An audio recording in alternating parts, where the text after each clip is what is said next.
사도행전 2장 1절 말씀입니다.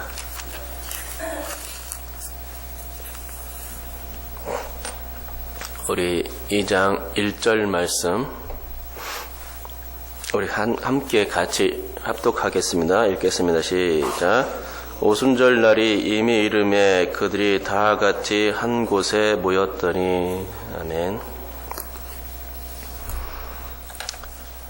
현재 군포 지센병원의 통합암 병원장이신 김민철 씨의 에피소드를 소개해드리겠습니다. 피아노를 들여놓던 날이었답니다. 그런데 딸아이가 아직 4살이 되기 전이었는데요. 당시 김민철 씨의 아내는 전문의였고 그때 처음 받았던 월급은 수련의 때에 비하면 꽤 많았다고 합니다. 그래서 큰맘 먹고 피아노 한 대를 들여놓게 된 건데요. 김민철 씨 부부는 피아노가 도착한 그날 피아노를 고장 없이 잘 사용하기를 바라는 마음이 있었습니다. 그래서 딸아이에게 이제 설명을 시작했습니다. 피아노가 비싸다는 이야기부터 조심스럽게 다루어야 한다는 이야기까지 장황하게 설명을 했던 것입니다. 그런데 이 이야기를 한참 듣고 있던 딸아이가 순진한 눈망울로 부모님을 번갈아 쳐다보면서 알았다는 듯한 표정과 섭섭한 표정 뒤에 이런 말을 꺼냈다는 것이요. 이 피아노가 나보다 더 비싸? 라고 이렇게 말했다는 것입니다. 여러분은 어떻게 생각하십니까? 피아노가 비쌉니까? 아니면 그 딸아이가 더 비싼 겁니까? 더 귀한 겁니까? 과학적 잣대에 의하면 피아노가 사람보다 더 귀하다고 말하지 않겠습니까? 왜냐하면 과학은 유물론의 바탕을 두기 때문입니다. 진화론에 근거한 과학은 말 그대로 인생의 허무함과 무의미함만 전해줍니다. 왜 그러냐면요. 예를 들어 진화론은 우주가 어떤 목적도 없이 단지 우연에 의해서 탄생된 거라고 믿기 때문입니다. 맞습니다. 그들도 믿음을 가지고 있는데 그 믿음은 우연의 믿음입니다. 우주의 탄생이 빅뱅, 즉 우주의 폭발로 인하여 우연히 생성되었다고 보는 그런 믿음을 가지고 있습니다. 그것이 과학자들의 믿음입니다. 빅뱅에 의해서 우주 안에는 생물이 존재할 수 있는 지구와 같은 행성도 생기게 되었는데 지구 안의 모든 생물들의 탄생도 그저 우주의 산물일 따름이라는 겁니다. 지구엔 단백질이 있었고 단백질이 최초의 생명체인 아메바가 되었으며 단세포 생물이죠. 이 아메바가 지구상의 모든 생물의 원조가 되었다고 말하는 것입니다. 이 말은 인류의 조상이 아메바가 아니라 또 그 위로 훨씬 거슬러 올라가면 단백질 덩어리라는 그런 말과 같습니다. 이게 바로 과학이 유물론이라는 증거입니다. 과학은 우연을 숭앙하는 그런 신앙인 것입니다. 그러니 과학에 의하면 인간은 너무나 허무한 존재밖에 안 됩니다. 과학에서 말하는 인간은 그저 단백질 덩어리에서 왔다가 단백질 덩어리로 되돌아가 버리는 허무한 존재라는 거지요. 그리고 여러분 이런 과학적 신앙은 어디까지나 가설에 지나지 않습니다. 과학은 수학에 의하여 철저히 계산되고 실험에 의하여 증명되곤 하니까 사람들이 그것을 절대적인 것으로 믿는데 그렇지 않습니다. 우주는 절대로 실험을 통해서나 계산을 통해서 알아낼 수가 있는 체계가 아닙니다. 사람이 우주와 인간의 탄생을 논한다는 것은 참으로 어렵고도 무리한 일입니다. 그것은 인간의 능력 범위를 벗어나는 일인데 그렇다고 단정해버리는 것뿐입니다. 그것이 과학이 말하는 거죠. 한계가 있는 것입니다. 그러면 우리의 우주와 인간의 탄생은 어떻게 시작된 것입니까? 우주와 인간의 탄생은 창세기 1장과 2장에 나와 있지 않습니까? 창세기에 의하면 우주와 인간은 인격적인 존재에 의해서 창조되었다고 말씀해 주고 있습니다. 삼위일체 하나님에 의해서 창조되었다고 말씀하고 있는 것이죠. 과학과는 아주 상반된 이야기를 하고 있는 것입니다. 창조는 6일간에 걸쳐서 진행되었는데 시공간이 창조됨으로써 장구한 우주의 역사와 인간의 역사가 시작되었습니다. 이 6일의 마지막 날 인간은 남자와 여자로 구분되어 창조되었습니다. 그런 특별히 의미 있는 것은 인간 탄생이 하나님의 형상으로 창조되었다는 바로 그 부분입니다. 또 특이한 점은 창세기 1장 2절에서 알려주듯 창조에 앞서 하나님의 신이 수면에 운행했다 하는 그런 점입니다.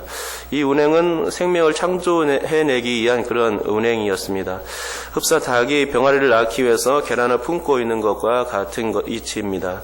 창조물들을 보호하기 위한 성령 하나님의 위대한 생명 품의 현장이 바로 그런 창조 현장이었던 것이죠.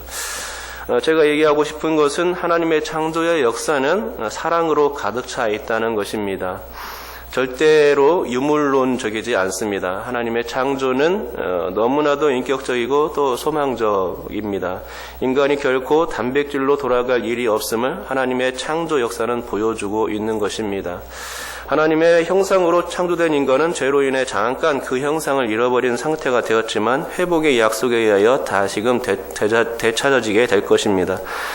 그래서 소망적인 것입니다. 또 허무하지도 않지요. 죄지은 인간이 용서받지 못해 지옥불에 떨어진다면 그것은 참으로 허무한 것이로되 하나님을 믿어서 구원의 은혜를 입는다면 인간만큼 행복한 존재는 없는 것입니다.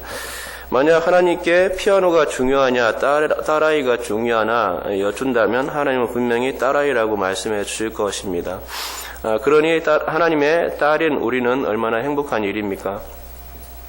그런데 그 위대한 구원 역사의 현장에 바로 오늘 본문입니다. 이 날은 성령께서 강림하신 날이기 때문입니다. 오순절의 성령 강림은 개별적이거나 한시적 사역을 위한 것이 아니었습니다. 구약 시대에는 그랬었지만 이제는 아닙니다. 성령의 역사는 이제 총체적이고 집단적인 사역의 성격을 이제 띠게 되었습니다. 성령 강림 사건 이후로 하나님의 영은 어떤 특정하고 중요한 몇 사람에게만 임하시지 않고 예수님 믿는 모든 이들에게 공평하게 하고도 또 충만하게 임하시게 된 것입니다. 예수님을 믿을 때 신앙 고백하도록 돕는 분이 성령님이시고 그들을 거듭나게 하시는 분도 성령님이시며 그들의 삶을 충만하게 채우시고 이끄시는 분이 또 성령님이십니다. 성령은 하나님의 영, 그리스도의 영으로서 믿는 자들을 위해서 끊임없이 간구해 주시는 분으로 역사해 주십니다. 그분이 우리 안에 거하시기에 우리 육체를 성전이라 부를 수 있는 것이며 그러기에 우리는 각 사람 모두가 제사장이 되었고 그리할 때에 다른 제사장이 더 필요 없고 하나님께 제사를 직접 드릴 수 있는 신분으로 상승되었습니다. 성령이 우리 가운데 계시기에 성령의 능력으로 담대히 복음을 선포할 수 있는 것이고 성령의 은사를 받으며 또 성령의 열매를 맺을 수 있는 이렇게 된 것입니다. 한마디로 이제 무언가 확 달라진 시대가 된 것입니다. 성령 강림 이후로 우리는 완전히 달라진 은혜의 시대, 성령의 시대에 살고 있는 것이죠. 확 달라짐이란 구약 시대와 비교되는 것인데 성령이 오심으로 구속사의 큰 획이 그어졌다는 말입니다. 구약 시대의 오순절은 율법을 지켜서 얻는 의였지만 초대교회 이후의 의는 믿음으로 의롭다 하심을 받습니다. 하나님과의 관계가 구약에서는 왕과 백성으로 거리감이 존재했지만 신약에서는 아버지와 자녀로서 밀접한 관계를 이룰 수 있게 되었습니다.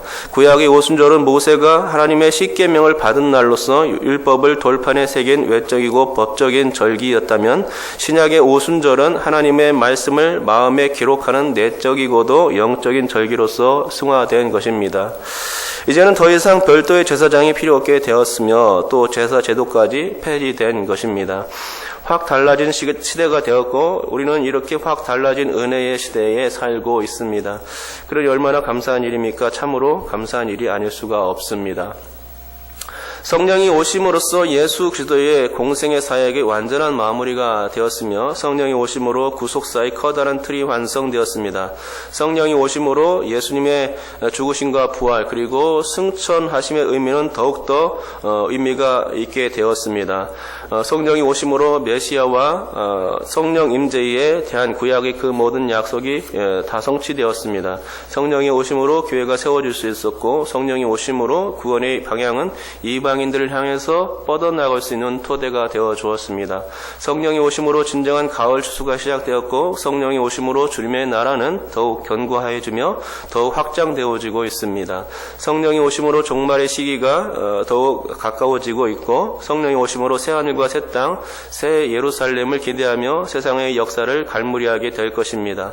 이와 같이 성령 오심의 이 역사적인 사실은 그만큼 하나님의 구원 사역에 있어서 역사에 있어서 굉장히 중요한 일이라는 것이죠. 여기서 잠깐 본문 1절 다시 한번 읽어보도록 하겠습니다. 제가 한번 읽어볼게요. 오순절 날이 이미 이름에 그들이 다 같이 한 곳에 모였더니 1절 말씀에는 참으로 여러 가지 중요한 메시지가 많이 들어있습니다. 먼저는 성령 강림이 있은 날이 오순절이었음을 알려주는 메시지입니다. 여기서 오순절과 성령 강림절의 연관성이 중요한 일인데 이 연관성을 얘기하려고 하면 충분히 설교 한 편 분량은 나올 법한 일입니다. 또 둘째는 그들이 다 같이 한 곳에 모였다는 말씀을 전해주고 있습니다. 사도행전에서는 모였다는 말이 많이 나오는데 이렇게 모일 때 교회가 시작된 것입니다. 모임이라는 주제를 가지고도 한 편의 설교가 충분히 준비될 분량입니다. 하지만 오늘은 다른 내용을 다루고자 합니다. 1절에는 오순절과 모임이라는 말 외에 중요한 단어가 하나 더 눈에 띕니다. 그것은 날이 이름에라는 이 단어 어구입니다. 한글 번역으로는 충분히 그 뜻이 전달되지 않기에 그냥 지나치기가 쉬운 말이기도 합니다. 이미 이름에라는 이 말은 한글 번역에서는 사람들이 오순절을 기다렸다가 모이게 되었다는 말로 오해할 수가 있습니다. 하지만 이미 이름에라는 말은 그런 뜻이 아닙니다. 헬라어로는 심플레루스다이인데 그 뜻은 완전히 채우다 혹은 가득 채우다로서 모인 사람들을 수식하는 게 아니라 오히려 오순절을 수식하고 있다는 얘기죠. 가득 채워진 날이 성령께서 오신 오순절 날이라는 말입니다. 다시 말해서 1절 말씀은 가득 채워진 오순절에 관하여 언급해 주고 있는 것입니다. 오순절보다는 오순절이 채워지기까지 시간을 강조하고 있는 것입니다. 오순절날 성령이 그냥 무의미하거나 우연적으로 임한 것이 아님을 이 말씀이 이미 이름에가 지적해 주고 있는 것이죠. 충만히 채워진 날을 의미하는 것이 이미 이름에라는 것이기 때문에 기간을 지적하는 것이죠. 예수께서 순환으로부터 3일 만에 부활하신 일, 또 40일 후에 승천하시고 다시 10일 후인 오순절까지 그냥 무의미하게 진행된 시간이 아니었다는 것을 이 말씀이 증거해 주고 있습니다. 또 멀리 본다면 요엘 선지자가 성령이 만민 가운데 부어질 것이라는 그 예언이 오순절 성령 강림 사건으로 이어지기까지 무의미한 시간이 역사가 아니었음을 강조하는 말이기도 합니다. 하나님은 그 기간 동안 우리 예수님은 또 그 기간 동안 구원의 역사를 위해서 사역을 위해서 열심히 사역하셨다는 그것을 보여주고 있는 것이죠. 한마디로 성령 강림이 하나님의 치밀하신 구속 계획 가운데 벌어진 일임을 이 단어를 통해서 알 수 있는 것입니다. 누가는 예수의 죽음이 연약하거나 가르침이 잘못되었기에 어쩔 수 없이 당한 것이 아니었음을 이 채워졌다는 단어로서 설명해 주는 것입니다. 순환과 죽으심이 오순절 성령 강림 사건으로 발전할 수 있었던 것은 위대한 하나님의 준비이자 또 하나님께서 큰 역사로서 보여주신 사건이었다는 것입니다. 그렇습니다. 날이 이름에라는 단어에는 하나님의 원대한 구속 언약의 뜻이 그 속에 담겨 있습니다. 또한 새 창조의 역사적인 날을 의미하는 단어이기도 합니다. 창조 때 성령께서 우주와 인간을 창조하시기 위해서 수면 위로 내려오시고 생명 품음의 일을 하셨듯이 성령께서는 죄로 망가진 인간들을 구속하시기 위해서 이 오순절날 또 내려오셨죠. 위로부터 능력을 입혀 주시기 위해서 제자들에게 능력을 입혀 주시기 위해서 위로부터 내려오셨던 것을 보게 됩니다. 새 창조의 생명 품음을 위한 오순절을 위하여서 성령께서 이 날을 채워 주신 것입니다. 오순절은 완전히 채워진 날입니다. 역사에 단 한 번이 쓴 그날부터 저 우주의 종말 그 시간까지 성령님은 생명 품의 역사를 계속하시게 될 것입니다. 삼위일체 하나님의 그 뜻이 온전히 이 구속사에게 맞추어 있음을 우리는 이 날이 이름에라는 이 단어를 통해서 다시금 새롭게 인식할 수 있게 되는 것입니다. 그렇습니다. 우리 그리스도인들은 하나님의 은혜 없이는 살 수 없습니다. 하나님은 우리를 무의미한 단백질로 여기거나 피아노마도 못하다 이렇게 여기지 않으시는 것입니다. 절대로 우리를 유물론적으로 생각하지 않습니다. 하나님이 우리를 그토록 사랑하신다는 말이죠. 그래서 우리를 구원하시기 위해서 날이 이르기까지 충만히 계획되어진 그 모든 계획들을 로 역사하셨고 드디어 그래서 보순절을 있게 하신 것입니다. 하나님은 우리를 구원하시기 위해서 그날을 학수고대하시며 채워가셨던 것이죠. 당신이 구속사역의 뜻을 이루시기 위해서 그렇게 하셨던 것입니다. 물론 그런 사역을 지금도 쉴 새 없이 하고 계시며 앞으로도 계속 그 구속사역의 완성을 위해서 그날들을 채워가실 것입니다. 우리가 특별한 날을 기다리며 달력에 X표를 하면서 지워가듯 하나님도 마찬가지라는 말입니다. 이 하나님의 사랑은 날마다 그렇게 다가오고 있는 것입니다. 날마다 달력에 X표를 하면서 하나하나 날짜를 지워가듯이 하나님의 기대하심은 우리를 그렇게 구원하심으로 이끌어가고 있는 것이죠. 하나님의 그 마음이 얼마나 따뜻하고 애달픈지 이제 이해가 가셨을 것입니다. 손꼽아 기다리는 그 구원의 날, 이제 완벽한 구원의 날, 그 날을 기다리면서 예수 재림의 날까지 우리를 품으면서 이끌어 주실 것입니다. 그것이 바로 하나님의 계획입니다. 완전히 채워지는 그 날까지 성령 임재가 완전히 채워지는 날로 그렇게 기록되어 있듯이 우리의 모든 이 땅의 그 구속 역사의 그 완전한 그 시점까지 하나님은 그 날들을 이제 앞으로도 계속적으로 채워 나가실 것입니다. 그것을 바로 오늘 본문을 통해서 볼 수가 있는 것이죠. 날이 이름에라는 단어가 그것을 보여주고 있는 것입니다.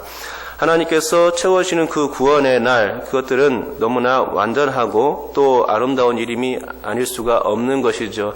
하나님의 구속사역이 우리 한 사람 한 사람을 개인적으로 우리를 구원해 주셨듯이 우리를 구원해 주시기 위해서도 하나님은 그 날들을 채워가시며 내가 이 사랑하는 아들을 내 딸들을 구원해 내야지 하는 생각으로 그 날들을 채워가시며 우리를 예수 믿게 하는 자리에 이르게 하신 것이라 생각합니다. 하나님께서 역사하시면 우리의 모든 삶도 주님께서 채워가시며 우리를 성화로 이끌어 가실 것이고 또 영화의 단계로 우리를 불러주실 것입니다. 하나님께서 우리를 사랑하시기 때문에 이루어질 수 있는 일이지요. 하나님은 우리를 결코 단백질로 여기지 않는다는 것입니다. 과학적인 생각에 의해서 유물론적으로 우리를 받아들이지 않는다는 것입니다. 우리는 정말로 하나님께서 사랑하시는 창조 작품인 것이죠. 아름답게 지어진 창조 작품.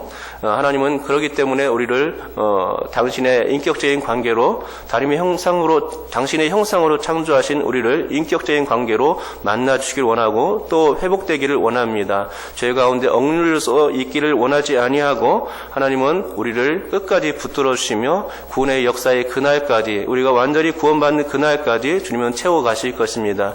이 하나님의 은혜를 생각하며 또 예수님의 은혜를 생각하며 성령님께서 아직도 우리를 품고 계신다는 사실을 생각하면서 오늘도 힘을 낼 수 있기 바랍니다. 주님께서 나를 끝까지 돌보시는구나, 이 구원의 역사가 내게 있구나라는 것을 생각한다면 우리는 오늘 힘이 날 것입니다. 그런 은혜가 여러분 가운데 주어지길 주님의 이름으로 축복합니다. 기도하겠습니다. 하나님 아버지 감사합니다. 주님, 사도행전 2장 1절에